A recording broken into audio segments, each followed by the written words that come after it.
നമസ്കാരം പ്രജകളെ. വർണ്ണവിവേചന മുന്നണി സ്ഥാനാർത്ഥിയായ ഈ ഞാൻ ഇറക്കുന്ന പ്രകമ്പന പത്രികയാണ് ഇപ്പോൾ വായിക്കാൻ പോകുന്നത്. അപ്പം ആദ്യമായിട്ട് വെള്ളക്കാരെ തിരിച്ചു കൊണ്ടുവരണം. ഏത് വെള്ള? ആനകൾക്ക് പെറ്റിക്കോട്ട് തയ്ക്കാനുള്ള ധനസഹായം, ആക്കയ്ക്ക് പെയിന്റ് അടിക്കാനുള്ള പ്രത്യേക തസ്തിക.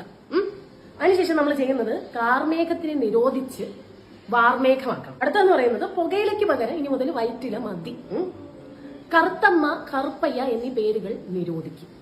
കറുപ്പയ്യ ഏത്? ബ്ലാക്ക് മണി മൊത്തത്തിൽ വൈറ്റ് മണി ആക്കാനുള്ള സമ്പൂർണ്ണ പിന്തുണ. കാക്കത്തമ്പുരാട്ടി കറുത്ത മണപടി. ഈ ഗാനം മാറ്റി കൊക്ക് തമ്പുരാട്ടി വെളുത്ത മണവാടി. ഞാൻ പാടുന്നത് നിങ്ങൾക്കറിയാലോ. ദേശീയ ഗാനമാക്കാനുള്ള ഒരു തീരുമാനം എടുത്തിട്ടുണ്ട്. കാക്കനാട് എന്ന് പറയുന്ന സ്ഥലം മാറ്റി കൊക്കുനാടാക്കും. പിന്നെ തലസ്ഥാനം മാറ്റി വെള്ളനാടാക്കും. പിന്നെ വെള്ളപ്പൊക്കം വന്ന വെള്ളം ഇറക്കും. ശരിയെന്നാ? ശരി, നല്ല മുക്കം. രാമു